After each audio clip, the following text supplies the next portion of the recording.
Hi dear friends, இன்றைக்கி வந்து பார்த்தீங்கன்னா டெம்பிள் ஸ்டைலில் லெமன் புளி காய்ச்சல் எப்படி பண்ணலாங்கிறத பார்க்கலாம். அது போக கடைசியாக நான் எப்படி சாத்து கூட மிக்ஸ் பண்ணுங்கிறதையும் நான் வந்து சொல்லியிருக்கேன். இதுக்கு வந்து பார்த்திங்கன்னா நான் வந்து பல்க் அமௌண்ட் மாதிரி தான் பண்ணுறேன். இதில் வந்து உங்களுக்கு ஒரு பேட்ச் ஒரு 2 கப்பு சாத்துக்கு வேணும்னா அதோட அளவுகளும் நான் டிஸ்கிரிப்ஷனில் தனியாக கொடுக்குறேன். ஸோ இதோட அளவுகளும் நான் டிஸ்கிரிப்ஷனில் கொடுத்துருப்பேன். ஸோ அது ரெஃபர் பண்ணிவிட்டு கூட நீங்கள் வந்து இது வந்து செய்ய ஆரம்பிக்கலாம். நான் வந்து இன்றைக்கி வந்து பல்க் அமௌண்ட் பண்ணுறதுனால நான் 12 எலுமிச்சை பழம் எடுத்திருக்கேன். இது வந்து பார்த்திங்கன்னா நான் இப்போ நல்லா கழுவிட்டு இப்போ இது மாதிரி பாதியாக வெட்டி எடுத்திருக்கேன். இது வந்து பார்த்திங்கன்னா நம்ம வந்து புளியறத வச்சு தான் புளிய போகிறோம். நீங்கள் கையில் புளிஞ்சிங்கன்னா ரொம்ப வந்து அதோட கசப்பு தன்மையும் இறங்கிடும். ஸோ அதனால் இது மாதிரி புளியறத வச்சு நீங்கள் புளிஞ்சு எடுத்திங்கன்னா உங்களுக்கு ரொம்ப வந்து கசப்பு வந்து இறங்காது. அதே சமயம் நம்மளுக்கு வந்து புளிக்காய்ச்சலில் அந்த கசப்பு வந்து தெரியாது. நம்ம சேர்ந்து சாப்பிடும்போது சப்போஸ் நீங்கள் கசப்பு சாப்பிடுவீங்கன்னா நல்லாவே புளிஞ்சு எடுத்துக்கோங்க. இப்போ வந்து பார்த்திங்கன்னா நம்ம ஒரு பொடி ரெடி பண்ணணும். இதுக்கு வந்து நீங்கள் எந்த கடாயில் புளிக்காய்ச்சல் பண்ணுறீங்களோ அதே இது கடாயை நம்ம எடுத்துக்கலாம். இது வந்து பார்த்திங்கன்னா புளிக்காய்ச்சல்னு சொல்கிறேன் தவிர இதில் வந்து சுத்தமாக புளி சேர்க்க மாட்டோங்க. புளி சேர்க்காத லெமன் காய்ச்சல்னு கூட சொல்லலாம். லெமன் ஜூஸ் தான் இதுக்கு வந்து புளிப்பு சுவையை கொடுக்க போகுது. ஸோ அந்த மாதிரி மெத்தடில் தான் நான் வந்து செஞ்சு காமிக்க போகிறேன். நிறைய பேர் புளிக்காய்ச்சல்னால் புளி போட்ட புளியோதரைன்னு நினச்சிடாதீங்கோ. இது வந்து கம்ப்ளீட்டாக டிஃப்ரெண்ட்டு. ஸோ இப்போ வந்து பார்த்திங்கன்னா நான் இந்த 12 எலுமிச்சை பழத்துக்கு 8 டீஸ்பூன் வறுக்காத வேர்க்கடலை எடுத்து இது மாதிரி வறுத்து ரெடி பண்ணி வச்சுருக்கேன். இதில் பாதி அளவு தான் நம்ம வந்து பொடி செய்கிறதுக்கு சேர்த்து அரைக்க போகிறோம். பாதி வந்து சாதத்தோடு மிக்ஸ் பண்ணுறதுக்காக சேர்த்து போட்டு நான் வறுத்து வச்சுருக்கேன்.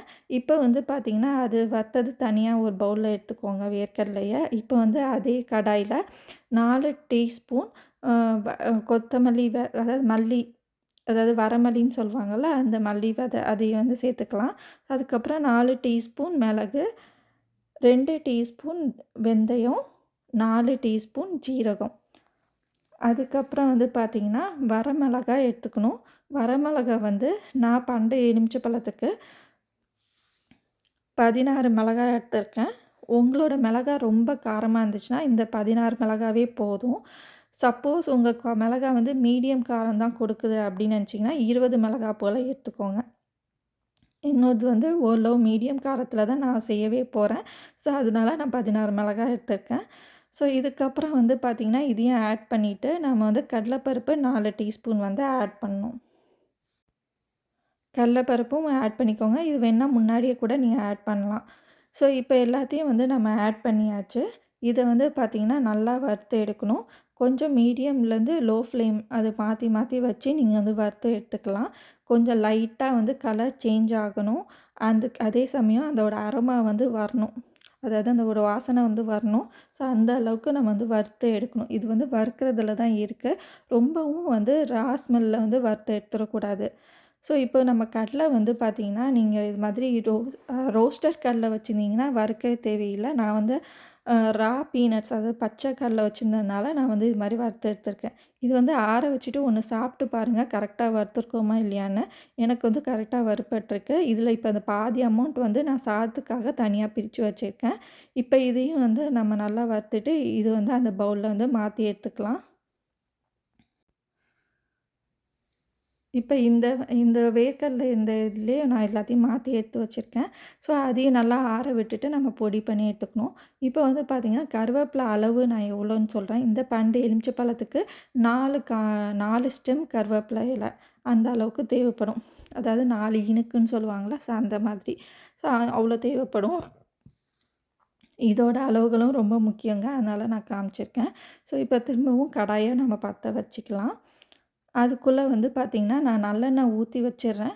அது காய்கிறதுக்குள்ளே நம்ம பொடி பண்ணி எடுத்துகிட்டு வந்துடலாம். நல்லெண்ணெய் தான் இதுக்கு யூஸ் பண்ணணும். இது வந்து பார்த்திங்கன்னா நான் ஃப்ரிட்ஜில் வச்சு ரொம்ப நாள் ஒரு 15 to 20 டேஸ் வரைக்கும் கூட நம்ம வந்து வச்சு சாப்பிட்லாம். இதில் ப்ரிசர்வேட்டிவ்ஸ் ஆட் பண்ணாமல் தான் நம்ம பண்ணுறோம். ஸோ அதனால் வந்து பார்த்திங்கன்னா மேக்ஸிமம் 1 மாதம் வரைக்கும் கூட தங்கும். பட் ஆனால் வந்து நீங்கள் வந்து அதை சாப்பிட்டு பார்த்துட்டு அதாவது 1 மாதம் வரைக்கும் தங்குங்க. பட் ஆனால் வந்து கொஞ்சம் உங்களுக்கு டேஸ்ட் மாறின மாதிரி தோணுச்சுன்னா அதை வந்து யூஸ் பண்ணாதீங்க. நான் வந்து ஒரு தோராயமாக சொல்கிறேன் 1 மாதம் வரைக்கும் தங்குன்னு. பட் மேக்ஸிமம் 20 நாள்குள்ளேயே நீங்கள் காலி பண்ணால் கூட நல்லது தான். ஸோ இப்போ வந்து பார்த்தீங்கன்னா, இத விட நீங்க கம்மியா அமௌண்ட் பண்ணணும்னா, இதிலேயே நீங்க எல்லாத்தையும் பாதி அளவுக்கு சேர்த்துக்கோங்க. இப்போ வந்து பார்த்தீங்கன்னா, நான் அந்த இத வந்து பொடி பண்ணி ரெடி பண்ணி எடுத்துட்டு வந்துட்டேன். இப்போ நம்ம நல்லெண்ணெயும் நல்லா காஞ்சிருச்சு. இதுக்கு வந்து பார்த்தீங்கன்னா, 4 டீஸ்பூன் கடுகு வந்து நான் சேர்த்துருக்கேன். இப்போ வந்து இதுக்கு தனியா மிளகா சேர்க்கணும். அந்த மிளகா வந்து பார்த்தீங்கன்னா அந்த மிளகா கணக்கு பார்த்தீங்கன்னா, நான் 8 மிளகா எடுத்திருக்கேன். அ அதாவது அது பிச்சு தான் நம்ம சேர்க்க போறோம். இப்ப நம்ம கடுகு நல்லா வெடிச்சிருச்சு. முதல்ல வந்து நம்ம இது மாரி மிளகா பிச்சு வச்சிருந்தத சேர்த்துக்கலாம். கடுகு தெறிக்கிற வரைக்கும் நீங்க வந்து மீடியம் ஃப்ளேம்ல வச்சுக்கலாம். அதுக்கப்புறம் வந்து பார்த்தீங்கன்னா, மிளகா சேர்க்கும்போது கொஞ்சம் வந்து ஃப்ளேம் வந்து லோ பண்ணிடுங்க. இல்லன்னா வந்து மிளகா வந்து டக்குன்னு தீஞ்சு போயிடும். அடுத்ததே நம்ம வந்து மிளகா சேர்க்கறதுனால. ஸோ இப்போ வந்து மிளகா சேர்த்துட்டு, அடுத்து வந்து நம்ம வந்து வேர்க்கடலையும் வச்சுருந்தோம் இல்லையா? சாதத்துக்கு சேர்க்கறதுக்கு, அது வந்து இதிலேயே ஆட் பண்ணிக்கலாம். வேர்க்கடலை ஆட் பண்ண பிறகு நம்ம வந்து இப்போ கருவேப்பிலை ஆட் பண்ணணும். கருவேப்பிலை பார்த்தீங்கன்னா, நல்லா ட்ரை பண்ணி வச்சுக்கோங்க. ஒரு டிஷ்யூ பேப்பர்லேயோ, இல்ல பேப்பர் டவல்லையோ, இல்ல துணியிலயோ வந்து ட்ரை பண்ணி வச்சுக்கோங்க. இல்லன்னா வந்து ரொம்ப தெறிக்கும். நான் வந்து பார்த்தீங்கன்னா, ஃப்ளேம் வந்து லோல வச்சுட்டு தான் வந்து கருவேப்பிலையே நான் வந்து சேர்க்குறேன் பேட்ச் பை பேட்ச்சா. கொஞ்சம் கொஞ்சமா, அதாவது கொஞ்சம் கொஞ்சமா சேர்க்குறேன். ஸோ இப்போ இது எல்லாத்தையும் சேர்த்துட்டு, நம்ம வந்து லெமன் ஜூஸ் வந்து ஆட் பண்ணிடணும். கருவேப்பிலை கொஞ்சம் லைட்டா பொரிஞ்ச பிறகு லெமன் ஜூஸ் ஆட் பண்ணுங்க. கரெக்ட்டா இருக்கும். இப்போ லெமன் ஜூஸ் ஆட் பண்ண பிறகு நம்ம வந்து கொதிக்க விடக்கூடாது. இது வந்து கம்ப்ளீட்டா வந்து நீங்க லோ ஃப்ளேம்ல தான் குக் பண்ணணும். ஏன்னா வந்து லெமன் ஜூஸ் வந்து ரொம்ப கொதிக்க விடக்கூடாதுன்னு சொல்லுவாங்க. ஸோ அதனால நான் சொல்றேன். ஸோ இப்போ வந்து நம்ம லோ ஃப்ளேம்ல வச்சுட்டு, இதுக்கு தேவையான அளவு உப்பு சேர்க்கணும். நாம வந்து 12 எலுமிச்சம்பழத்துக்கு 4 டீஸ்பூன் உப்பு வந்து இதில சேர்த்துக்கோங்க. கரெக்ட்டா இருக்கும். உப்பு சேர்த்துட்டு நல்லா வந்து ஒரு டைம் கலந்து விடுங்க. உப்பு எல்லாமே கரைஞ்ச பிறகு நம்ம அடுத்தது சேர்க்கணும். இப்போ வந்து பார்த்திங்கன்னா, மஞ்சத்தூள் சேர்த்துடலாம். மஞ்சத்தூள் வந்து 3 டீஸ்பூன் மஞ்சத்தூள் வந்து சேர்க்கணும். இப்போ நான் 3 டீஸ்பூனும் அதில வந்து போட்டுறேன். போட்டுட்டு இதையும் வந்து நல்லா கலந்து விடுங்க. எல்லாம் வந்து நல்லா ஒண்ணு ஒண்ணா வந்து நல்லா கரைஞ்ச பிறகு தான் அடுத்தடுத்த பொருள சேர்க்கணும். இதையும் வந்து நம்ம வந்து சேர்த்துட்டு, அதுக்கப்புறம் நம்ம பொடி பண்ணி வச்சுருந்தோம் இல்லையா? அந்த வரமல்லி, மிளகா, வேர்க்கடலை எல்லாத்தையும் அத அத அப்படியே நம்ம வந்து சேர்த்துக்கணும். அந்த பொடிய சேர்த்துட்டு, நம்ம வந்து பெருங்காயத்தூள் வந்து பார்த்திங்கன்னா, ஒரு 1 1/2 டீஸ்பூன் அளவுக்கு நம்ம வந்து சேர்க்கணும். நீங்க தனியா அளவு எடுத்து கூட சேர்க்கலாம். இல்ல தோராயமா இப்படி கண் அளவுலயும் நீங்க வந்து சேர்த்துக்கலாம். ஆனா, பெருங்காயத்தூள் கொஞ்சம் அளவு ஜாஸ்தியா தான் சேர்க்கணுங்க. ஏன்னா வந்து இதெல்லாம் வந்து உங்களுக்கு வாய்வு ஏற்பட சான்சஸ் இருக்கு. கடலைப்பருப்பு சேர்க்கறதுனால. ஸோ, அதனால பெருங்காயத்தூள் கண்டிப்பா சேர்க்கணும். அது மட்டும் இல்லாம சாதத்துக்கு நல்ல ஒரு ஃப்ளேவரும் அது கொடுக்கும். ஸோ, இப்போ இதெல்லாம் சேர்ந்துட்டு நல்லா கலந்து விடுங்க. கலந்து விட்டுட்டு இதுக்கப்புறம் வந்து நம்ம என்ன சேர்க்கணும்னா, 1 கப்பு தண்ணி. தண்ணி வந்து கொஞ்சம் சேர்க்கணும். ஏன்னா வந்து நம்ம பொடி சேர்த்துட்டு நம்ம கொதிக்க விட்டுட்டோம்னா, அது வந்து பார்த்திங்கன்னா, உடனே கெட்டியாயிடும். ஸோ அந்த மாரி ஆகக்கூடாது. கொஞ்சம் தண்ணி சேர்த்துட்டு, அதுக்கப்புறம் வந்து அது மெதுவா வந்து குக் ஆகி வரணும். அப்ப தான் வந்து நம்மளுக்கு கரெக்ட்டா இருக்கும். அதனால 1 கப் தண்ணி மட்டும் சேர்த்துக்கோங்க இந்த 12 எலுமிச்ச பழத்துக்கு.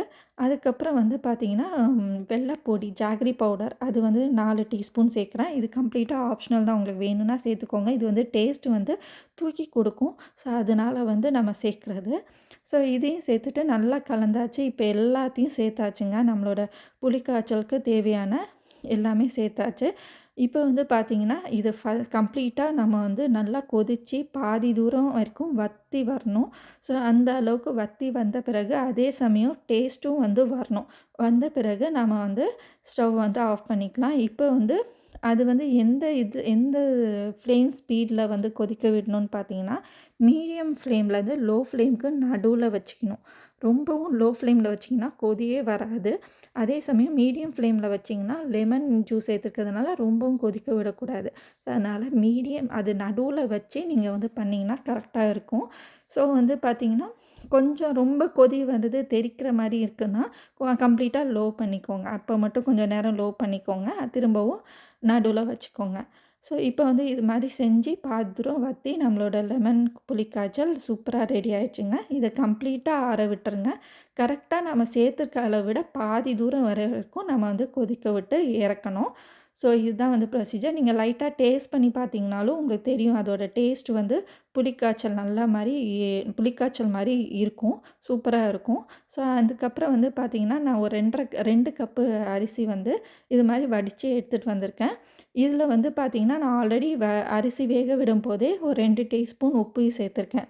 உங்களுக்கு வந்து சப்போஸ் உப்பு வந்து நீங்க அப்ப சேர்க்க உங்களுக்கு பிடிக்காதுன்னு நெனச்சீங்கன்னா, இப்ப நீங்க கலந்துட்டுருக்கும்போதே நீங்க வந்து உப்பு சேர்த்து கலந்து விட்டுக்கலாம்.